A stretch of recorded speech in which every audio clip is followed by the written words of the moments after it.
بالله من الشيطان الرجيم بسم الله الرحمن الرحيم الحمد لله رب العالمين الصلاة والسلام على أشرف الأنبياء والمرسلين خاتم النبيين أبي القاسم محمد ورحمة للعالمين والصلاة والسلام على أخيه ووزيره ووصيه وسيد البسيجين إمام المشارق والمغارب مظهر العجائب والغرائب نقطة باء بسم الله أسد الله الغالب علي بن أبي طالب قاتل الأشجاع الأكفر مرحبا عمرو بن عبد الود ساقي حوض كوثر والدي شبير وشبر وأمير المؤمنين اللهم صل على محمد وآل محمد وأجل فرجهم. میری بہت ہی محترم منتظمات مومنات اور میری بہت ہی پیاری بہنیں مائیں، آپ سب کو میرا سلام ہے. سب سے پہلے تو بہت شکر گزار ہوں ہماری جو پاکستان کی جو ٹیم ہے جنہوں نے اس مجلس کو منعقد کیا کہ انہوں نے مجھے یہ شرف بخشا کہ آپ سب کے سامنے ذکر محمد و آل محمد صلی اللہ علیہ وآلہ وسلم کیا جائے. اور بہت مشکور ہوں کہ یہ جو ذکر ہیں ان کو جس طریقے سے کرنے کا حق ہے ہم وہ ادا نہیں کر سکتے، لیکن مشکور ہوں، شکر گزار ہوں خدا کی اور اہل بیت علیہ السلام کی کہ جنہوں نے مجھے یہ شرف بخشا کہ ذکر کیا جائے ان ہستیوں کا کہ جن کا ذکر سننے کے لیے آسمان والے زمین پر آ جاتے ہیں.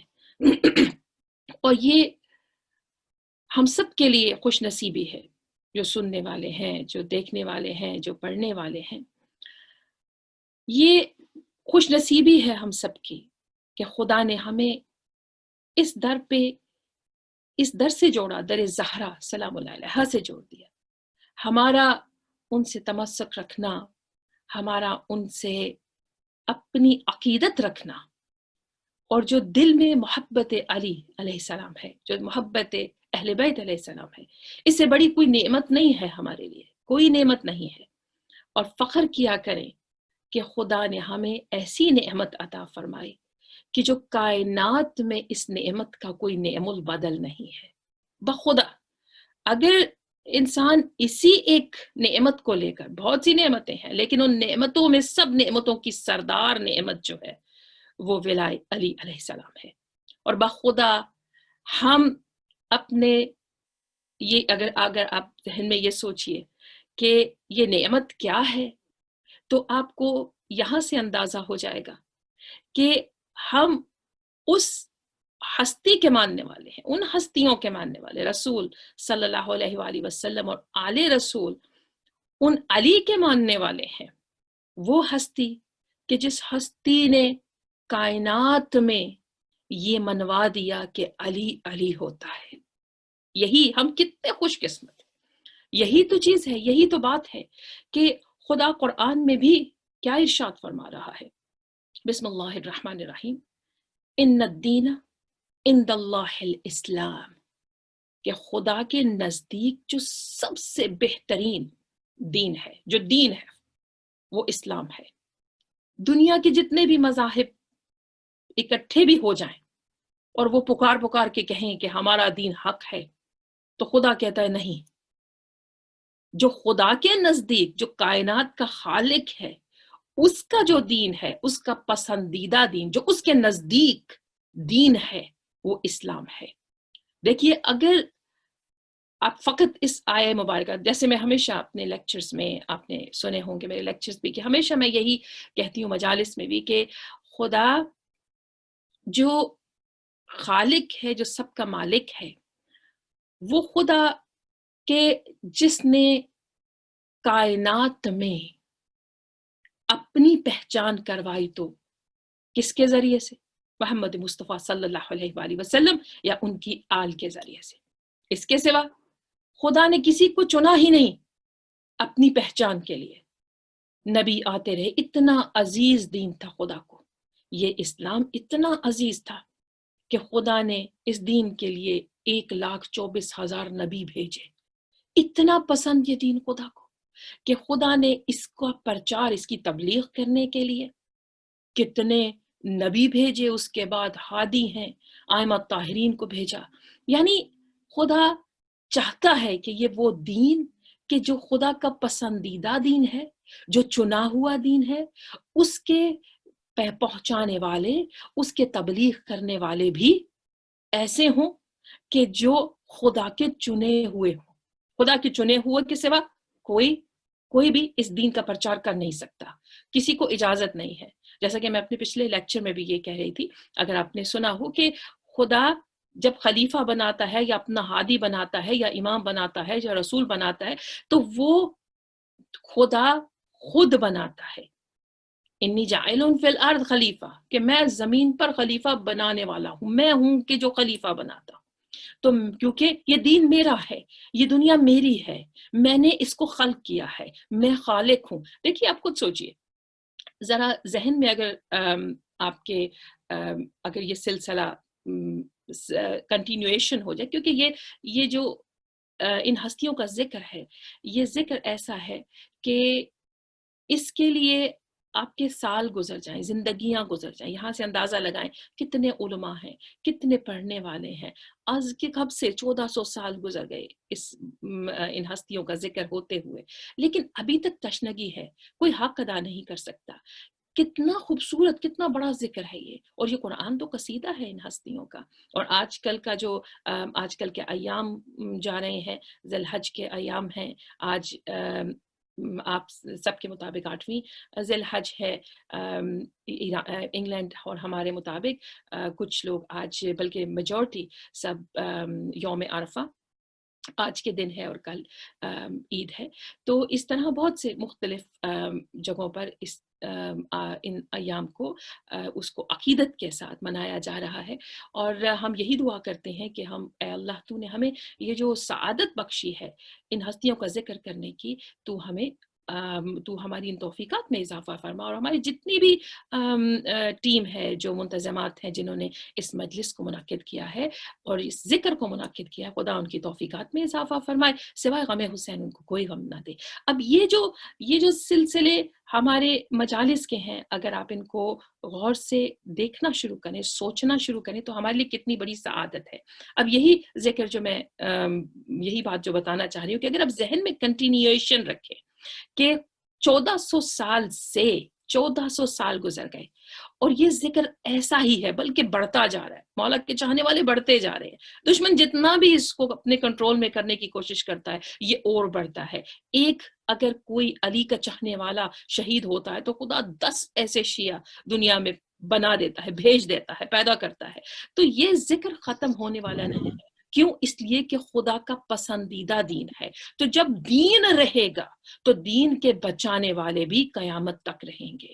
اگر لا الہ الا اللہ اگر یہ بچتا ہے، اگر اس کی خدا ہمیشہ سے ہے، ہمیشہ رہے گا، ہے کہ نہیں؟